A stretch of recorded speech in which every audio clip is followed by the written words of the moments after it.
Actriz, presentadora y cantante, Paz de Alarcón tiene ya, a pesar de su juventud, un extenso y brillante currículo en el mundo de las tablas. Esta trianera, que soñaba con ser artista, lo ha conseguido y a buen seguro que muy pronto nos va a sorprender con nuevos registros. Aptitudes no le faltan a esta artista como la copa de un pino, que seduce y envuelve como quiere a la cámara.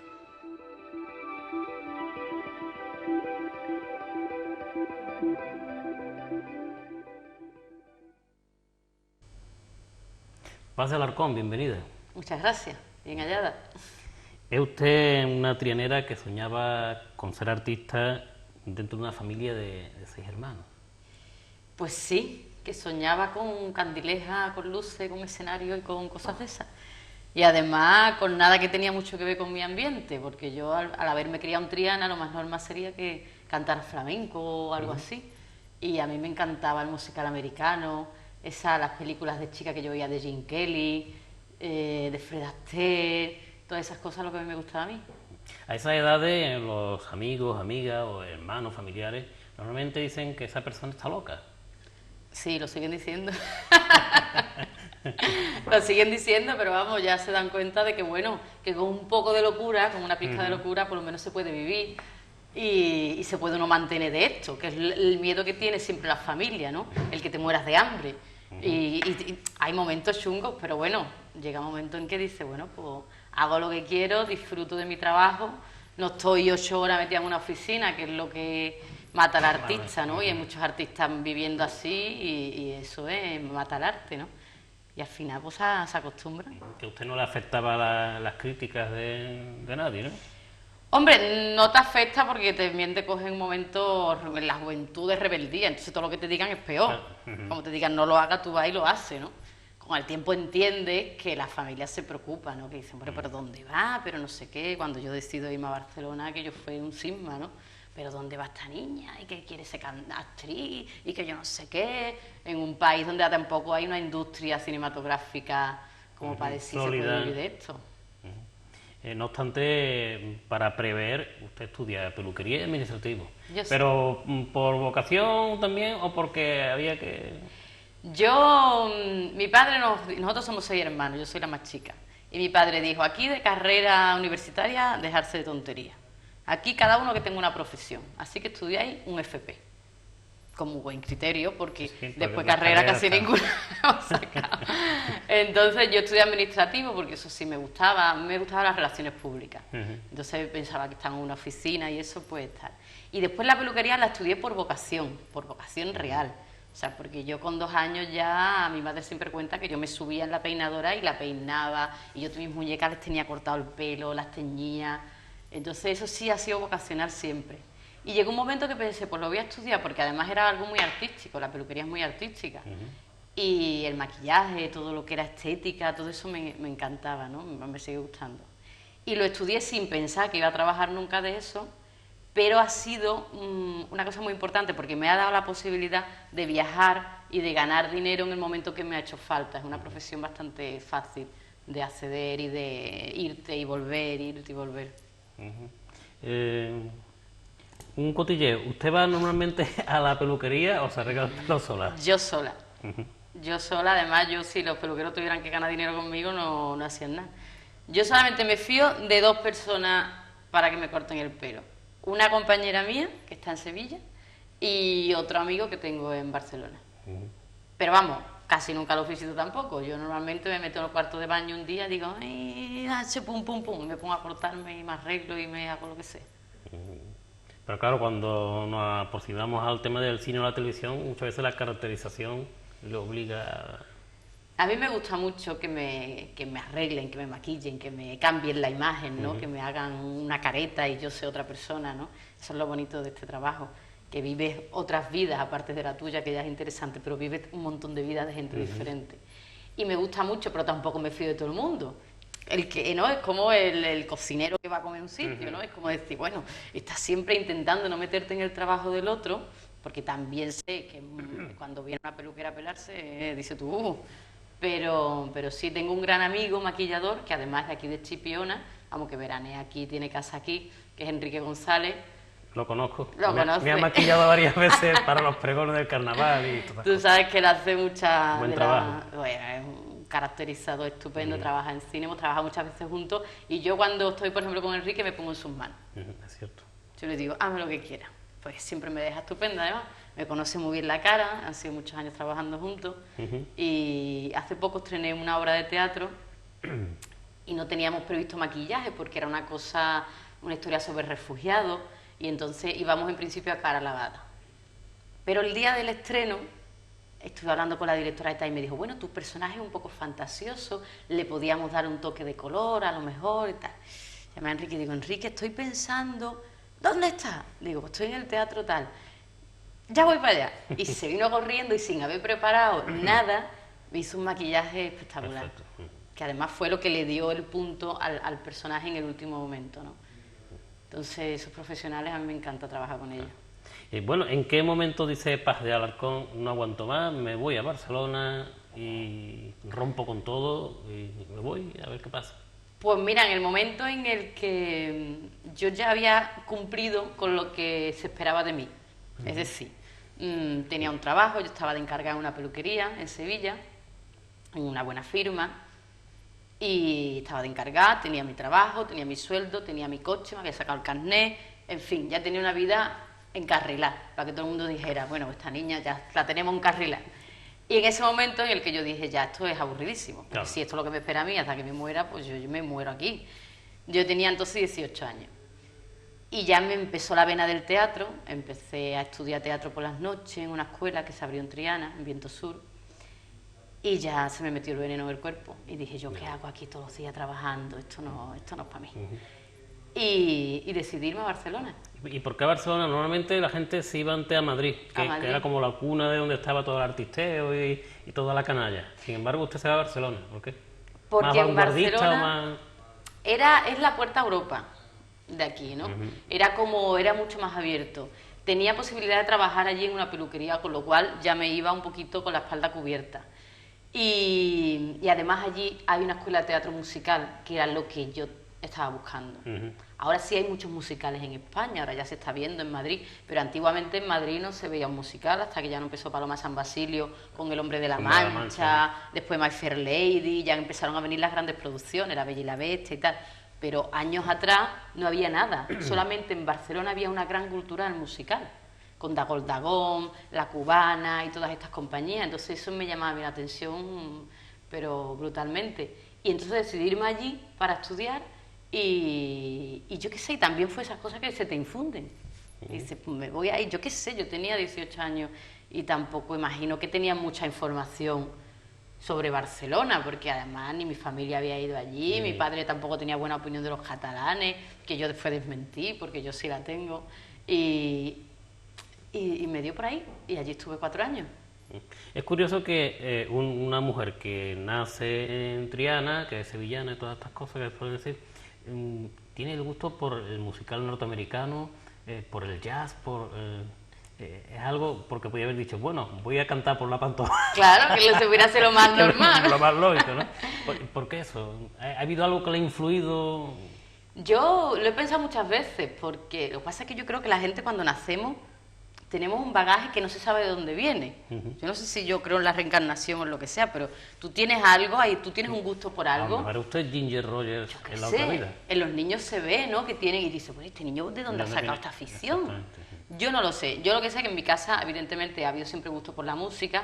Mi madre es concertista de piano, nos llevó desde pequeñas al conservatorio, a estudiar ballet clásico, a estudiar solfeo. O sea que sí hemos tenido una cultura musical, pero clásica. Y después siempre en casa se han visto pues esas películas, ¿no? Mi madre esas películas musicales siempre le han gustado.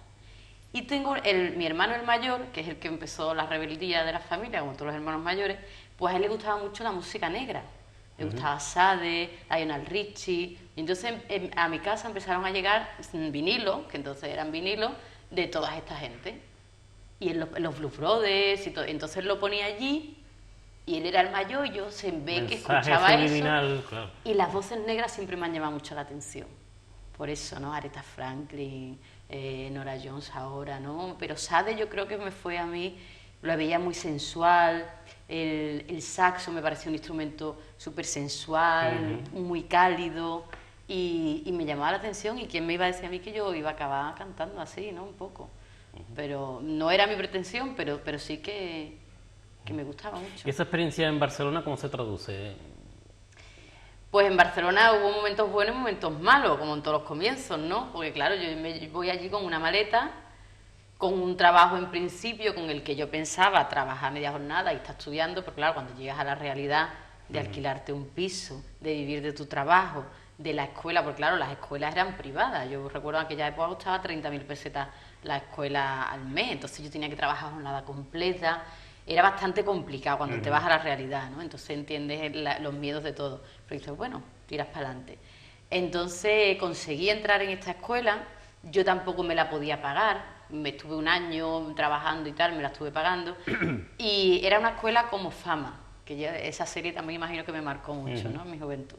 Y era eso, entrábamos a primera hora de la mañana, hacíamos danza clásica, flamenco, claqué, canto, solfeo, interpretación, entonces íbamos pasando de una clase a otra, ¿no? Como Leroy Johnson y toda su familia. Y llegó un momento en que yo no me podía seguir pagando la escuela, pero la directora de la escuela me becó para que siguiera allí estudiando porque, pues... ¿Vio actitudes? Sí, vio actitudes. Y entonces, pues allí estuve 4 años, muy bien, y ya empecé a trabajar en teatro musical, ya empecé a hacer obras de teatro, empecé a hacer papelitos, publicidad, cositas de cine, muy poquito a poco, y entré en una compañía de zarzuela, que yo no sabía, pero en Barcelona hay una gran afición a la zarzuela. Yo había escuchado zarzuela también de joven, de mi abuela y eso, ¿no?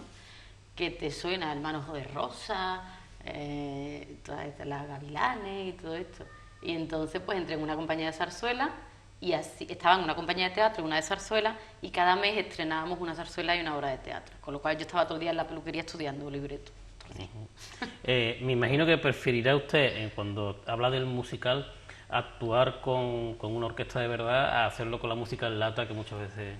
Yo lucho por eso todos los días, por la música en directo.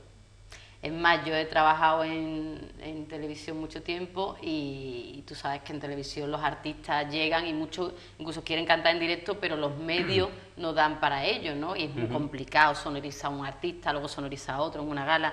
Yo, de momento, no he hecho ningún playback.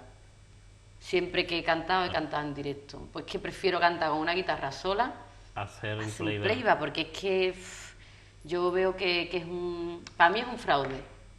Para mí es un fraude. Que yo vaya a ver a un artista y que ese artista esté cantando en playback, para mí es un fraude. Yo para eso me pongo el disco en mi casa y me lo imagino. Pero por mucho que tú quieras con un playback, no puedes expresar lo que tú expresas cuando cantas. Da igual que se te rompa la voz, que suene mejor, que suene peor. Pero el directo es que es otra cosa. Eso incluso a las grandes artistas se les ha visto que cuando han hecho playback se les ha notado. O sea, que esta mujer no está o este hombre no está haciendo ahí... Es que no puedes entregar nada, es que... Y te digo que muchos artistas lo hacen en contra de su voluntad. Sí, o por sea, la producción del programa. La producción del programa no deja, tú tienes una gala a lo mejor de 2 horas y tienes 30 artistas y es muy difícil sonorizar uno, sonorizar a otro. O sea, evidentemente hay unos límites. Pero a mí me cuesta mucho trabajo hacerlo, no me siento bien. Yo cuando he hecho algo lo he hecho en directo.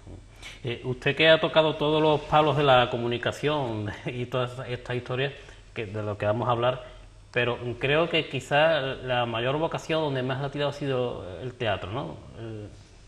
El teatro es la primera vocación que a mí me nace. Después del teatro me ha ido llevando. A mí me dijeron una vez que yo no lo entendí. Cuando yo empezaba en esto, yo decía, porque yo quiero ser actriz dramática. Cuando yo empecé, yo quería ser Margarita Xirgu y estas cosas, ¿no?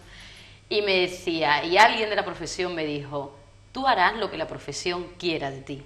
Y yo decía, no, porque yo quiero especializarme en esto. Me decía, tú harás lo que la profesión vaya decidiendo, déjate llevar porque la profesión te vaya enseñando dónde tienes que tirar. Y es verdad, porque yo nunca, por ejemplo, había pensado en cantar y acabo cantando. Nunca había pensado trabajar en televisión y acabo trabajando en televisión.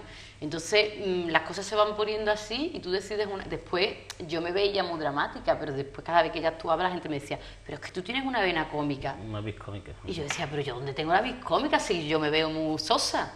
Y no, entonces tú vas yendo lo que el público te va viendo en ti, que seguramente no tiene nada que ver con lo que tú mismo ves de ti. Y entonces te demandan eso y y ahí vas entrando. Por cierto, yo que tengo tan mala memoria, yo me admiro cuando los artistas son capaces de memorizar textos. ¿Eso cómo se hace? A ver si me da la receta. Yo te puedo decir, yo tengo una memoria horrible, horrible pero horrible. Sin embargo, yo cojo un texto, cogí esa escuela en Barcelona, como te digo, que cada 15 días estrenábamos una zarzuela y los otros 15 la obra de teatro. Entonces, claro, era estudiar. Ahora, yo me estudio la obra de teatro, pero a lo mejor pasa un mes y no me acuerdo ni de una frase. O sea, yo admiro esos actores que te dicen el tenorio y te recitan un trozo del tenorio. Yo no soy capaz, aunque yo haya hecho esa obra. A mí me dicen del manojo de rosa, de esto, un trozo del texto. No me acuerdo de nada. Ahora yo cojo el libreto y yo soy capaz de hacer una sustitución. Se cae una actriz mañana y yo soy capaz de hacer una sustitución con el texto completo. Pero después voy borrando porque me va viniendo otra cosa y voy borrando. Pero es necesidad. Cuando los actores y actrices dicen este personaje me ha dejado marcado, o incluso puede coger depresión, ¿es eso cierto que llega tanto a marcar un personaje cuando se interpreta demasiadas veces o un personaje que es demasiado importante? Hombre, no debe, porque hay muchos estilos de interpretación, hay muchas escuelas diferentes, hay gente que utiliza muchas vivencias personales, hay muchos métodos, Stanislavski, Strasberg, hay muchos métodos. Y hay gente que se queda, yo sé, gente que se ha quedado pillado con personajes, pero yo creo que es un mal trabajo cuando pasa eso. En realidad, tú tienes que empaparte del personaje, pero saber quitártelo.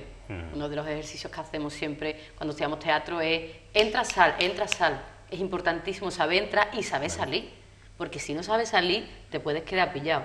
Evidentemente marca, porque cuando tú estudias un personaje, ¿no? Por ejemplo, yo en la obra esta con la que estoy de gira ahora, que es sobre refugiados de guerra, nosotros nos empapamos del tema, leemos sobre ello, leemos muchísimo, nos informamos, intentamos encontrar los sentimientos, el desarraigo, la ruptura de la familia, el que se te muere gente.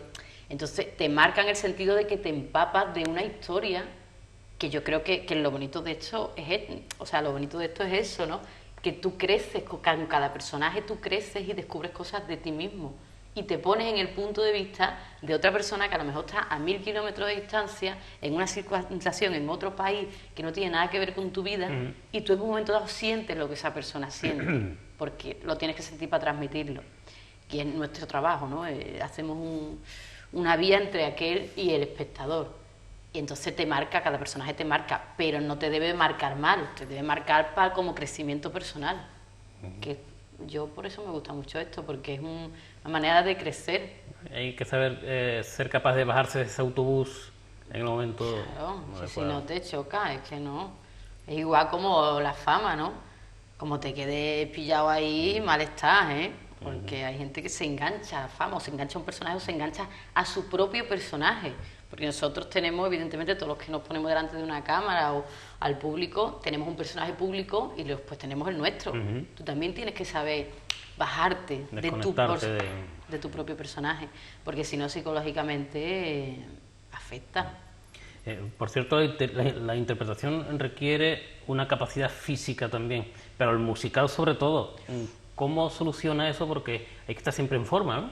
Hay que estar siempre en forma, porque el actor trabaja con su cuerpo, tu instrumento es el cuerpo, ¿no? Un músico tiene su instrumento, lo cuida, lo pone a una temperatura, lo guarda del sol, pero nosotros necesitamos nuestro cuerpo, tiene que estar en óptimas cualidades todo el tiempo. Entonces, a mí que no me gusta mucho el gimnasio, pues lo intento suplir con baile. Entonces llevo toda la vida bailando, he bailado muchos años clásicos, muchos años, y ahora actualmente estoy haciendo jazz, baile de jazz y flamenco, que me ha dado ahora por ahí, porque digo, estoy reencontrando mis raíces. A ver, en algún lado estarán. Va a terminar al final la copla. Pues no se sabe. La regresión. No se sabe, pero bueno, siempre yo mezclo mucho boleros con jazz, por ejemplo, entonces siempre se pueden meter una copla por jazz, ya veremos, lo haremos también, claro que sí. No sé si fue en Madrid o en Barcelona, vivía usted en una casa sin ventanas. ¿Eso es una prisión? Es una prisión. Yo he vivido en muchas casas, Juan, en muchas casas, con mucha gente. Y claro, porque vas compartiendo pisos con unos, con otros, con actores, ahora te vas aquí, ahora te vas a otra ciudad. Y en cuanto yo llegué a Madrid, coincidí con una amiga mía que estaba viviendo ya ella en Madrid, también era de Sevilla, ya emigró a Madrid, yo a Barcelona, y nos reencontramos. Y entonces me dijo, te vienes a mi casa, que no hay ningún problema, y ya después buscamos otro piso juntas y tal. Cuando yo llegué a esa casa, estaba en Diego de León, la zona estaba bastante bien, pero en Madrid hay mucho como subsótano, ¿sabes? Entonces tú entras en el bloque y no vas para arriba ni no vas para abajo. Entonces tú entras en el bloque y vas para abajo y estás metido en un sótano con una humedad. Y lo único que había era una ventana chiquitita arriba que era a pie de calle. O sea, tú veías los zapatos de la gente pasando y tú estabas abajo. Entonces aquí el piso fue la llegada a Madrid. Era un zulo, eso era un zulo. Y había una humedad horrible, las paredes mojadas. Aquí parecía que había pingüinos por allí corriendo, aquello fue horrible. Pero bueno, luego encontramos otro piso, que era un quinto sin ascensor, pero bueno, ya ahí parecía, por lo menos teníamos luz. Pero hacíamos ahí nos ahorrábamos el gimnasio. Y para subir las bombonas de butano y la compra, eso era mortal. Ahí no hacía falta ir al gimnasio ni nada de eso. Que va, ya vivíamos en cualquier lado. Pero sí que ha habido algunos pisos duritos. Y costaban una pasta, que era lo peor. Para triunfar hace falta estar en Barcelona o en Madrid, los dos sitios. Para triunfar hay que tener movilidad geográfica. Es decir, tú tienes... Ahora mismo con los móviles y con el internet tenemos una gran ventaja, que no tienes que estar allí, ¿no? Y con el AVE, que también es otra gran ventaja, que te dicen, tienes una prueba esta tarde y a ellos les da igual donde tú estés, si tú eres capaz de estar esta tarde allí. Entonces tú puedes vivir en Madrid o puedes vivir en Sevilla, como yo vivo, y te dicen, esta tarde a las 7, y tú dices, vale, te vas al AVE, te compras un billete y estás allí a las 7.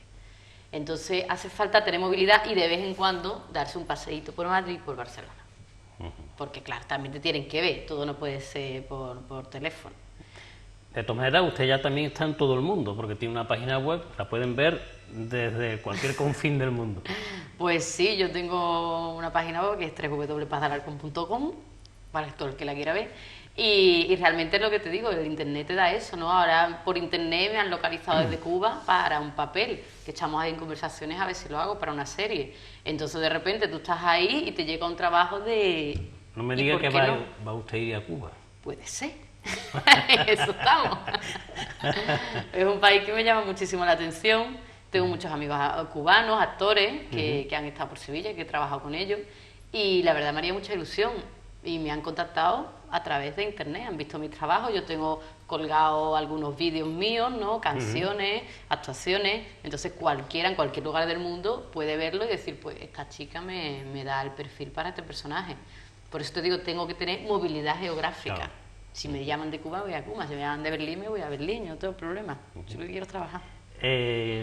Tener una página web es algo muy interesante, pero también mantenerla. ¿Cómo mantiene actualizada esa página? Porque... Pues ahora mismo, ya te digo, tengo colgado vídeos que sí, de toda mi carrera, pues he hecho una selección porque tampoco tienes mucho espacio en internet para colgar grandes cosas que tengan calidad y que después se pueda descargar. Entonces después tengo un apartado que se llama Agenda, que es donde yo voy actualizando todos los nuevos conciertos, las nuevas citas, si hago una presentación, si hago una obra de teatro, todo eso lo voy actualizando yo misma, ¿sabes? Que el programador me ha explicado, yo ahí no llego a más, pero esa página yo sé, sé llevarla, renovarla. Y entonces la voy actualizando pues toda la semana. Algo interesante. Claro, entonces antes yo cada vez que hacía un concierto pues mandaba un mailing a todo el mundo, oye, que estoy aquí en tal lado, ¿qué tal? Y ya les digo, entra en la página web, el que quiere verme, entra en la página y dice, pues mañana estás aquí, pues voy a ir. O tal día puedo verla en tal sitio. Entonces es interesante, porque también el público, que ya tienes una gente que te va siguiendo, pues puede informarse sin tener que estar constantemente llamándote. ¿En qué momento entras en el mundo de la televisión? Un mundo que ya hay que echar de comer aparte. Eso es un pollón. Pues yo había hecho cositas en Barcelona, en TV3, algún personajito, alguna cosa. Pero cuando yo volví a Sevilla, después de mi periplo por ahí, estuve 4 años en Barcelona, 3 en Madrid, vuelvo a Sevilla y dije, bueno, pues en Sevilla no hay muchas posibilidades en lo que yo estaba haciendo. Había pocas compañías de teatro, el teatro está muy mal pagado, en fin, no había ¿Iban cerrando teatros también? Claro, ya es que no queda casi ninguno, total, que la cosa estaba fatal. Y entonces fui dejando currículum en Canal Sur, en algunas televisiones que se estaban abriendo, entonces las locales estaban creciendo mucho en Sevilla y me llamaron de Localia Televisión, para un verano. para un programa de verano, entré en ese programa para ser pues una reportera que cantaba en el programa, que hacía personajes, que hacía esas preguntas irreverentes que el presentador no debe hacer y todas esas cosas. Entonces entré por ahí como actriz y ya empecé a entrar en el mundo de la comunicación. Ya me llamaron para un programa de invierno, estuve varios años en los programas de invierno y ya empecé a hacer un trabajo realmente periodístico, ¿no? Porque ya era una reportera que preparaba mis entrevistas, que me informaba del personaje, que iba a los sitios, que hacía toda la preproducción y postproducción de mis propios reportajes y me metí en un mundo que yo no conocía, pero en el que tuve muchísima suerte porque la redacción de Localia Televisión está justo enfrente de la redacción de la cadena SER.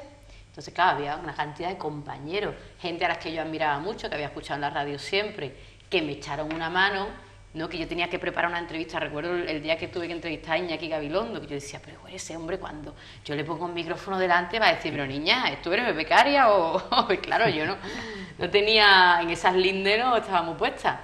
Y me echaron muchos cables, me enseñaron a hacer una entrevista, me enseñaron a buscar las cosas interesantes que la gente quiere saber de los personajes. Y la verdad que me hizo un máster en periodismo, pues así, pum, pum.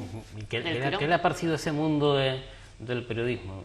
Me parece muy interesante, me parece muy interesante. Lo que pasa que también tengo un poco de decepción, porque veo que también todo la información que nos llega siempre está bastante sesgada, ¿no? Claro. Porque cuando estás en la cocina y ves lo que pasa, dices, bueno, es verdad, pero es que en realidad para informarme bien tendría que leer todos los días todos los periódicos, contrastar opiniones, hay gente que va de un lado o de otro, y entonces eso me decepciona un poco, realmente. Llega un momento en que estoy viendo un informativo y digo, y lo quito. Digo, pues me van a contar lo que ellos quieren que yo sepa, claro. Y entonces, pero es muy interesante, cuando el periodismo está bien hecho y es objetivo, pues es muy interesante, es que es el ojo al mundo que tenemos en realidad si estamos en casa. Y una entrevista bien hecha, un reportaje bien hecho, eso es realmente difícil. La gente no sabe la cantidad de horas que tiene detrás un minuto de televisión. Dentro de eso, ¿qué palo más le gusta? ¿La entrevista, el reportaje? A mí me gusta el reportaje, yo hice muchos reportajes de deportes de aventura. Pues yo no sé muy lanzar, pero... No sabe alquilar usted de un puente, ¿no? Pues estuve a punto. Hice un reportaje de puenting y la idea era que me tirara. Lo que pasa que en el último momento ya vestía y todo, si te digo la verdad, yo no era capaz. Y entonces lo grabamos, hicimos como que sí, pero sí que luego me fui al río con el kayak y estuve con ellos, y hice un reportaje en avioneta, me monté en avioneta, hice un reportaje de buceo y me metí en el río Guadalquivir buceando con bombonas. O sea, todo eso a mí me gustaba mucho por la experiencia personal que para mí de aventura suponía, claro. Entonces todo lo que era algo raro, animales de no sé qué, pues yo me gusta ese reportaje. Me gustaba mucho más que el reportaje a lo mejor más informativo. Me gusta todo lo que se sale un poco de la norma. Más adelante pasas a presentar un programa que es todo un referente cultural en la televisión, en Canal 2 Andalucía, que es Matrícula.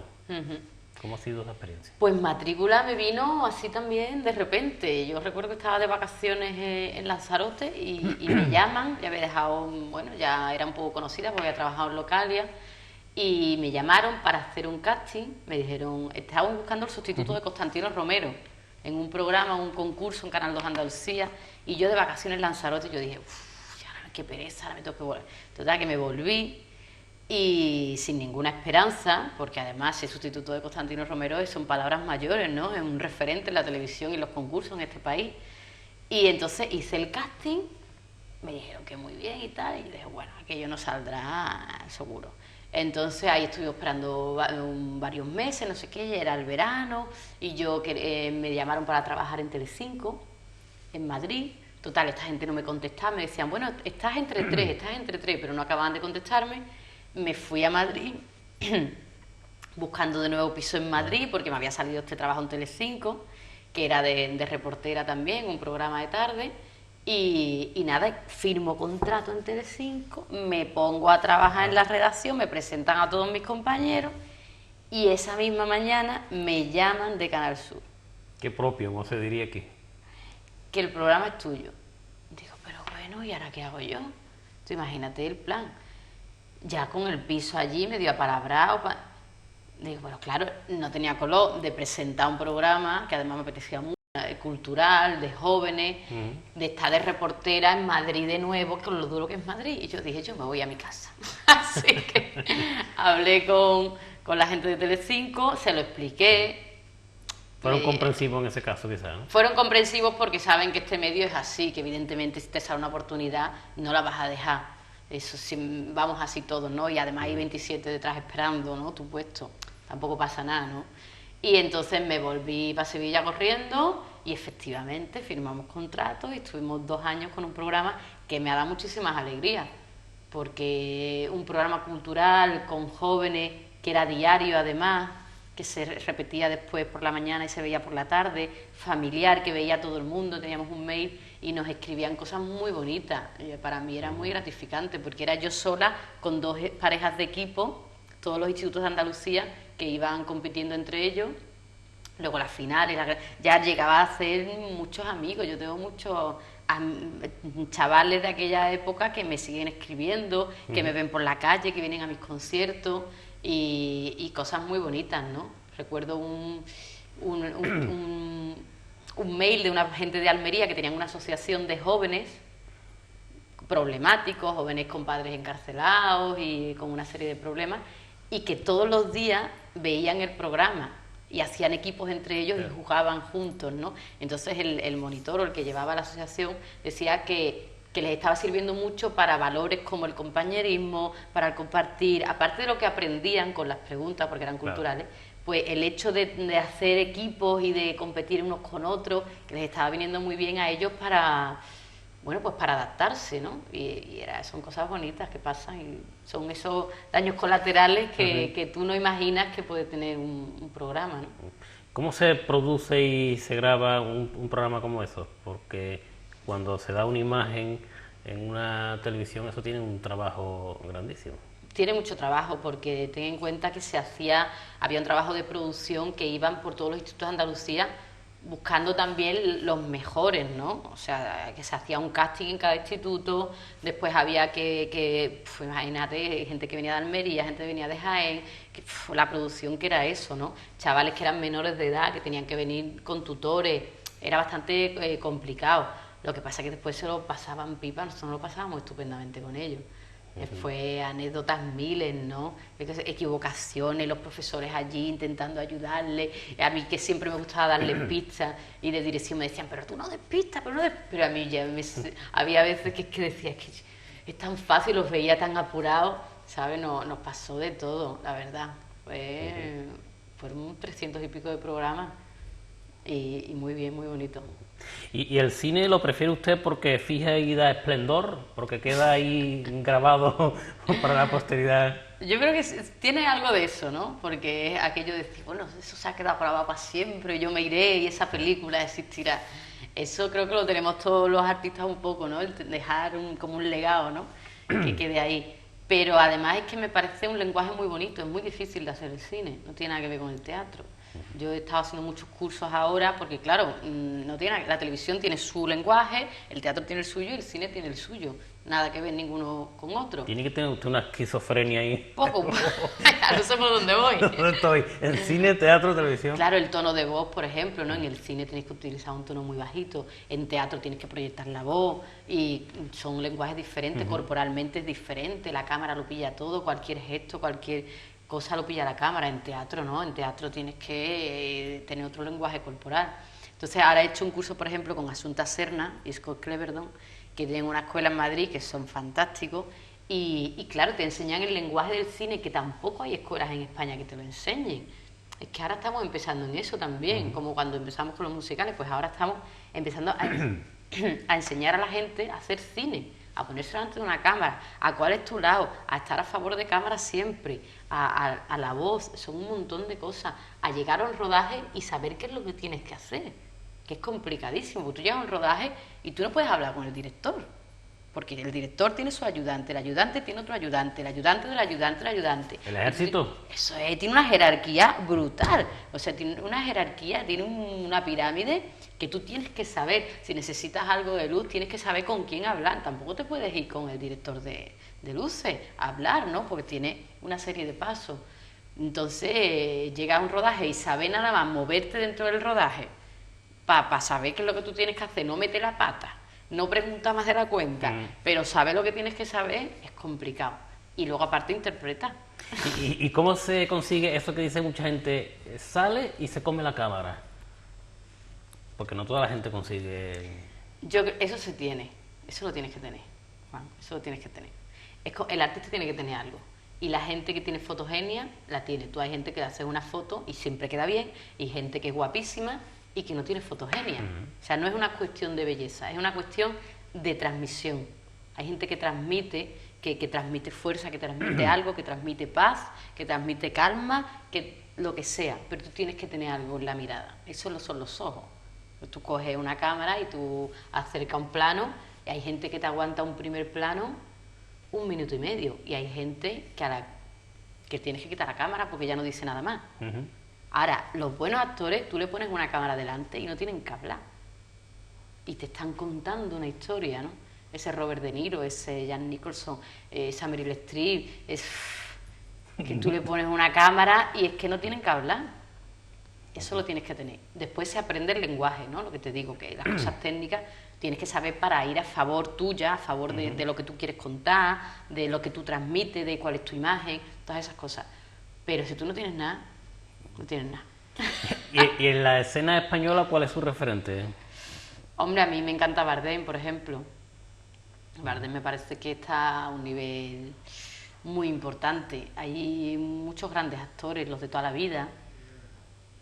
Yo qué sé, de decirte nombres ahora, pero hay gente que es eso, es que los ves. Lola Dueñas ahora me gusta mucho, Candela Peña, actrices jóvenes con muchísima experiencia, ¿no? Que se ponen ahí, que están... Maribel Verdú en la última película está brutal, ¿no? De repente una actriz que no se la había tenido en cuenta y que a la que le dejan el rollo de ese símbolo, pues la tía está ahí transmitiendo, ¿no? Y hay gente muy buena, en España, lo que pasa es que no nos damos cuenta. ¿Como usted? No, yo no hablo por mí, pero hay gente brutal que no se la... Valora y que no se la valora. Y luego que no hay industria para que todo el mundo trabaje. Realmente hay muchos actores. Hay muchos actores y hay muchos actores buenos. Y además están viniendo muchos actores de fuera a trabajar a España también. Entonces, claro, ya no hay industria para todo el mundo. Tenemos que ir por ahí y dar vueltas, y es difícil. La experiencia americana y todas esas cosas. Cortometraje y mediometraje. ¿Cuáles de ellos destacas en tu carrera? ¿Te ha dejado mejor sabor de boca?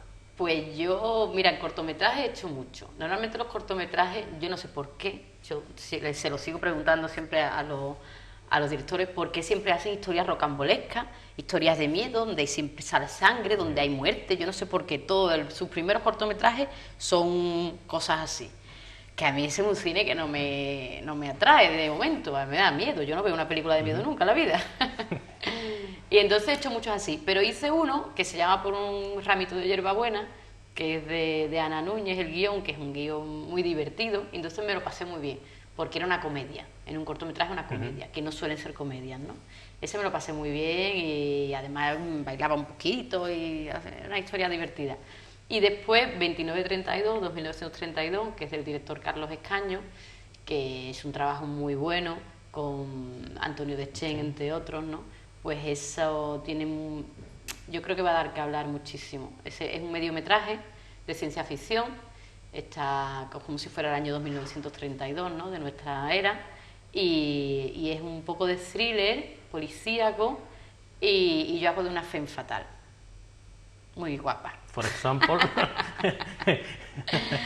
Yo hago de un personaje... ¿Mata hombre? Sí, con su... ¿cómo se llama? Cigarros. Sus cigarros estos largos, ¿no? Siempre fumando. Yo no fumo, que eso fue horrible. Me acuerdo en el rodaje cuando me hice el casting con el director. Me decía, ¿tú fumas? Y digo, no. Uf. Es que todas las escenas son fumando. Claro, porque es una mujer que está todo el rato, además echando el humo de una manera muy sensual. Voluptuosa. Claro, con lo cual tiene que ser, ¿no? Y yo decía, mira, es que yo además que no me gusta nada el tabaco. Yo es que nada más que el olor del tabaco Bueno, tú eres capaz, me dio un ducado para el casting. ¿Te imaginas tú lo que yo tosí en ese casting? Él diría, si se fuma esta mujer ducado, ya está preparada para todo. Eso fue horrible. Y después yo me llevé mucho tiempo ensayando en mi casa con un cigarro en la mano. Para saber, claro, para saber cogerlo, porque claro, eso tiene una pinza, yo el que no fuma lo sabrá, pero entonces con coger un vaso, yo estaba todo el rato con el cigarro, ¿no? Para movilizarme, me vestía, como yo veo a la gente, no me lo pongo aquí, pongo allí. Y cuando llegamos a rodaje, me dice el director, coge el cigarro y dice, no, pero cógelo con la mano izquierda. Digo, ¿cómo? No, es que la cámara está aquí, y entonces, si no, no se te va a ver, que la cámara estaba en este lado. Digo, pero yo con la mano izquierda, ya es que me están matando, es que yo no sé. Y entonces para mí fue un trauma, me llevé todo el tiempo pendiente, ya no te acuerdas ni del texto ni de lo que vas a hablar, todo el tiempo pendiente del cigarro. Y además era un ambiente, como él quería una atmósfera muy tipo Blade Runner, y entonces había todo el tiempo un señor con esto que usan para las abejas, con incienso, creando humo. Claro. Entonces, entre el humo de mi cigarro, el humo mío y el humo del otro personaje que también fumaba, pues aquello era, yo cogí un mareo cuando acabamos la escena, pero brutal. Yo tenía un colocón entre el tabaco, que además cada vez que os corta, claro, otro cigarro, corta, otro cigarro, fue brutal. Yo lo pasé fatal, pero sin embargo realmente la imagen es muy bonita, ¿no? Es lo que tiene aquel cine antiguo, ¿no? Todas estas Rita Hayworth y todas ellas fumaban mucho, ¿no? Betty Davis, Marlene Dietrich, ¿no? Todas con sus cigarros. La verdad es que esos personajes tienen que llevar cigarros, si no ya no es lo mismo. No son personajes. Lo que sí me interesa saber, bueno, hoy en día con internet cuelgas un vídeo y lo puede ver todo el mundo, pero habitualmente el circuito de distribución de esos cortometrajes y mediometrajes para que la gente lo vea en una sala en condiciones cinematográficas, eso como... Es difícil. A veces, si hay dinero, la producción pues se hace un estreno en un cine, que eso es lo suyo. A veces se hace y a veces no hay dinero ni pasa una proyección en un cine, entonces se va a un bar de un colega, se pone un proyector y se proyecta y se hace el estreno. Pero después hay un circuito, sí que hay un circuito de cortometrajes, de festivales de cortometrajes en España, que hay un montón ya, ¿no? En Huelva, en Sitges hay uno muy interesante, en Madrid hay varios. Entonces ahí sí se van moviendo y por lo menos la gente que está en los festivales lo ve y de repente un director de cine que está invitado al festival porque le van a dar un premio está viendo tu corto. Entonces sí tiene una movilidad bastante interesante. Después, por ejemplo, en Canal 2 Andalucía, en Cine.2, pues proyectan muchos cortometrajes andaluces, ¿no? Que también nos dan un empujoncito ahí, de repente se hacen ese tipo de programas, ¿no? O el programa que hay en la 2, ¿no? Que también ponen una película, pero antes ponen un cortometraje.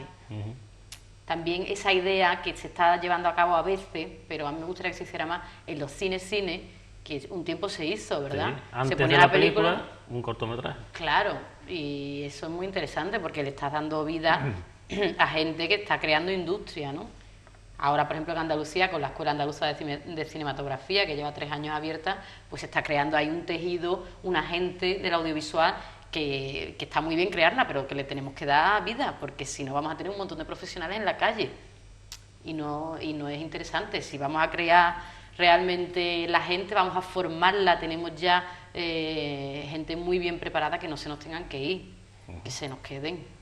Usted nunca se va a quedar en paro, porque tiene todos los trabajos cogidos. Yo espero que no.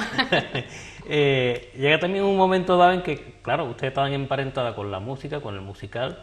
Usted dice, yo quiero cantar lo mío y los demás. Y forma un grupo y se tira por esos mundos de Dios a cantar. Lo poco que le he escuchado me ha parecido bastante buena. Yo, cuando volví a Sevilla, porque yo he cantado con mucha gente, ¿no? Pero he hecho muchas orquestas, muchas ferias de pueblo, que por ahí tenemos que pasar todas. Pero llegó un momento que yo dije, yo quiero cantar otras cosas. Claro. Llegué a Sevilla y conocí al guitarrista Lolo Ortega, de la Caledonia Blues Band, un guitarrista excelente. Hicimos un dúo y estuvimos mucho tiempo trabajando a dúo. Y después, pero realmente yo quería una banda de jazz, ¿no? Con el saxo, como te comentaba. Yo siempre tenía esa imagen de sensual, con un vestido negro y cantando por ahí, y realmente lo he hecho, ¿no? He montado una banda con Aquiles del Campo, que es un saxofonista excepcional, Manolo Torres al piano, y después llevamos varias gente. Normalmente vamos los 3 solos, cuando vamos a sitios pequeñitos, y si no, pues ya llevamos contrabajo, batería, y tenemos unos músicos que trabajan con nosotros. Entonces he montado el repertorio que yo quería. La gente me decía, no vas a trabajar en la vida, aquí no te van a llamar para nada, ¿dónde vas tú en Sevilla? En Sevilla, como no haya flamenco, no... Bueno, pues yo no paro de trabajar, Juan. Cuando no es una fiesta privada, amenizando restaurantes, ahora hemos estado en Marbella, tú sabes, con la Giselle, en estas grandes mansiones que nos llevan y nos tratan muy bien, y en montar realmente el repertorio que yo quiero, estándar de jazz y además temas de musical, el cabaret, el Hello Dolly, All That Jazz, temas de Chicago, de este tipo de películas, que es lo que a mí me llama la atención. Estuvo aquí Ute Lemper, que la conocerá, una cantante alemana que es brutal y canta eso, y yo quiero eso, yo quiero hacer eso. ¿Por qué no lo voy a hacer? ¿Porque sea de Triana? ¿Y sería usted capaz de acordarse de alguna letra así, o cogida traición? ¿Cogida traición? A traición, algo así que... Hombre, ya hay temas, por ejemplo, muy tranquilo, ¿no? El Summertime, que mucha gente no sabe dónde viene esa canción. Summertime realmente es una nana del musical Porgy and Bess, ¿no? Que lo canta Ella Fitzgerald con Louis Armstrong. Y entonces lo bonito de Summertime, que parece una canción alegre, pero no lo es, porque el Summertime es una nana de la nani negra que le canta al niño blanco. Entonces ella le dice, no llores, que tus padres están bien, no llores, le dice todo el tiempo al niño que no llore, ¿no? Pero en el fondo tiene un trasfondo muy dramático, porque ya le dice, no llores porque lo tienes todo, porque el trigo está alto, tu madre es guapa, tu padre tiene dinero, pero en realidad está diciendo, y los míos no tienen nada. Y duérmete, pero vaya miseria de mi vida, ¿no? Y me parece un tema muy bonito. Te voy a hacer un poquito. Summertime and the living is easy. Fish are champagne and the cotton is high. Oh, your that is sweet, your mind is looking. Yeah. So ask little baby, don't you cry. Transmite usted, Sí, no llores, no llores. Transmite. No llores, que los míos ya están llorando bastante. Además, es difícil, muchas veces decimos que una cantante canta muy bien porque tiene un cañón de voz y pulmón, pero sin embargo cantar así es también muy difícil. Yo tengo un cañón de voz, Juan. Sí, Lo he aprendido a controlar con el tiempo, porque claro, al trabajar en teatro trabaja mucho la potencia de la voz. Entonces cuando yo empecé a cantar, mi profesor me decía, pero niña, no derroche tanto, pero tira para atrás, y me costaba la misma vida cantar bajito. ¿No? Yo para cantar tenía que cantar. Pero eso cantar, entonces claro, muchos años vas estudiando y vas controlando la voz. Cuando trabajas en televisión, por ejemplo, me pasaba igual. Los técnicos de sonido estaban locos conmigo. Pero chiquilla, habla más bajo. Y yo, pero si yo hablo así. Y entonces ya vas controlando. Pero realmente cuando yo canto fuerte es cuando estoy a gusto. ¿Tiene usted un tipo de colaboración semiclandestina, semipública con el grupo Bajo Cuerda? Sí. La vimos el otro día en la cocinilla del Mustaque. ¿Eso está programado? ¿Usted va allí? ¿Ellos vienen? ¿Eso cómo No es? está programado. Yo tengo muchos amigos artistas y me gusta estar colaborar con ellos, estar con ellos. Y que ellos vengan a mi concierto y se monten. O sea, yo tengo muchísimos amigos que cada uno toca una cosa y hay el concierto de uno, pues allí estamos todos. Que surge, se monta la fiesta. Claro. Que no surge, pues no pasa nada. Entonces vamos así, y Bajo Cuerda son unos amigos que yo conozco de toda la vida. Uno de Triana, otro de la Macarena, y son gente muy buena. Con el guitarrista, con Julio Castel, yo he tocado muchas veces también a dúo. En televisión hemos tocado muchas veces. Cuando te digo que me decía, no, vente con un playback, yo decía, no, yo me voy con una guitarra, pero yo no voy con playback. Y siempre se venía Julio conmigo, decía, lo liaba. Julio, vente conmigo a la tele. Pero niña, que vente conmigo a la tele, vamos a cantar algo, que si quieren que meta un playback yo no quiero. Y entonces canta muchas veces con él, son muchos años ya que nos conocemos.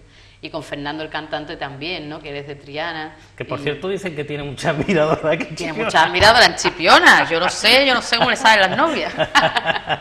Es que el artista siempre tiene, a la que se monta uno en el escenario le salen 200 amantes. Después, para nada, ¿no? Pero sí que tiene eso.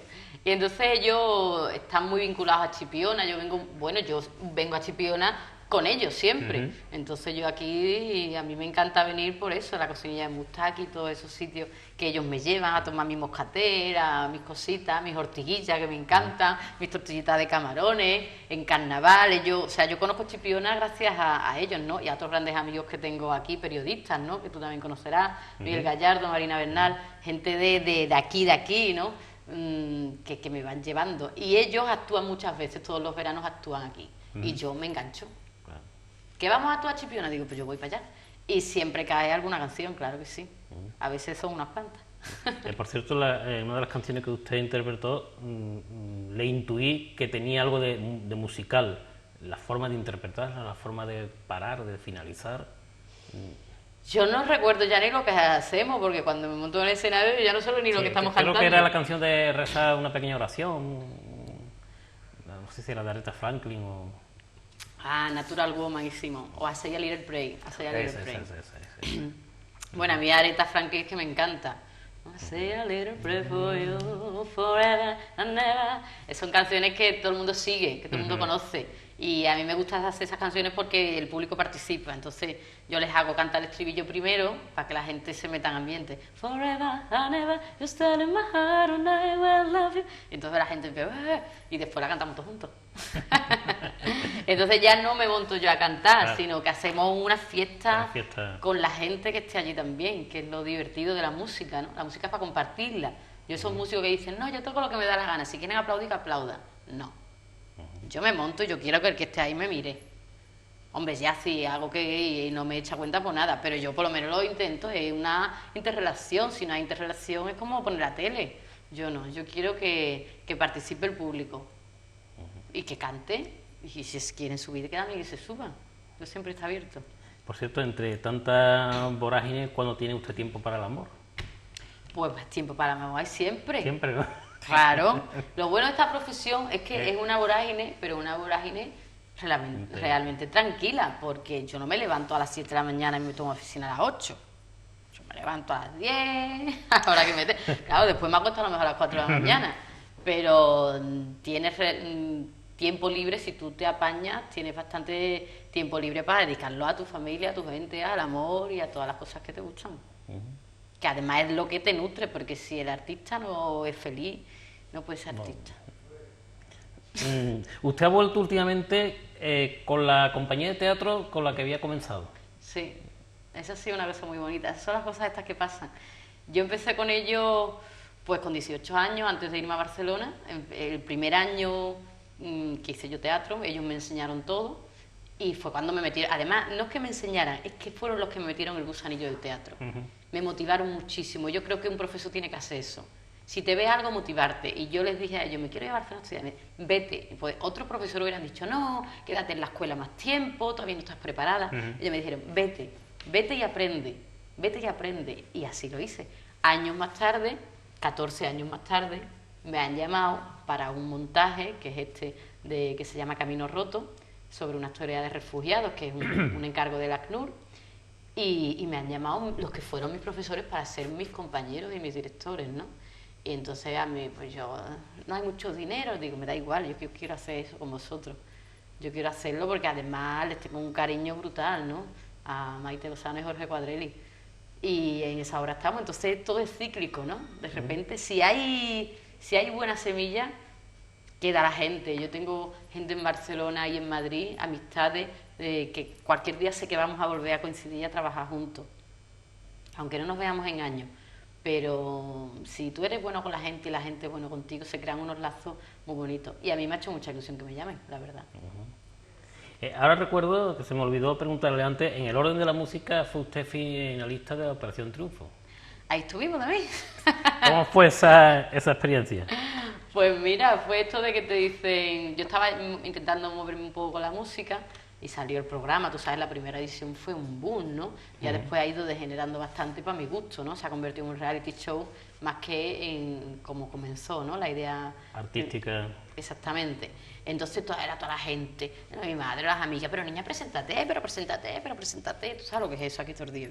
Total, que al final dice, bueno, voy a presentar, porque es que te presentas y pasa, te presentas y otro, y vas pasando fase, y dices, bueno, vaya a ser que al final todo vaya a salir. Y recuerdo que fuimos a Barcelona a la última prueba ya, ¿no? La que era definitiva, en un tren, todos los que íbamos de Andalucía. No te puedes imaginar qué juerga. Fue el año que se quedó Hugo Salazar, que venía con nosotros, y venía un montón de gente de Cádiz, gente de Málaga, gente que tocaba, gente que cantaba para reventar. Bueno, la juerga flamenca que se montó en ese tren no te lo puedes imaginar. De Sevilla a Barcelona, 12 horas de tren allí, y todos allí, pum, pum, pum, pum. El tren, 12 horas te digo, porque es que el tren se quedó parado, se estropeó la máquina, nos tuvimos que bajar en un pueblo, allí se montó otra juerga, hasta que trajeron otro tren para llevarnos, porque aquello era así. Y luego en el hotel, total, al final salimos todos los andaluces, porque iba como por provincias, ¿no? Íbamos saliendo, estaba allí la Nina y toda esta gente decidiendo. Y llegó un momento en que estaban, claro, te tienen como en tensión para ver quién es, ¿no? Y estamos todos allí esperando a ver qué nombre dicen.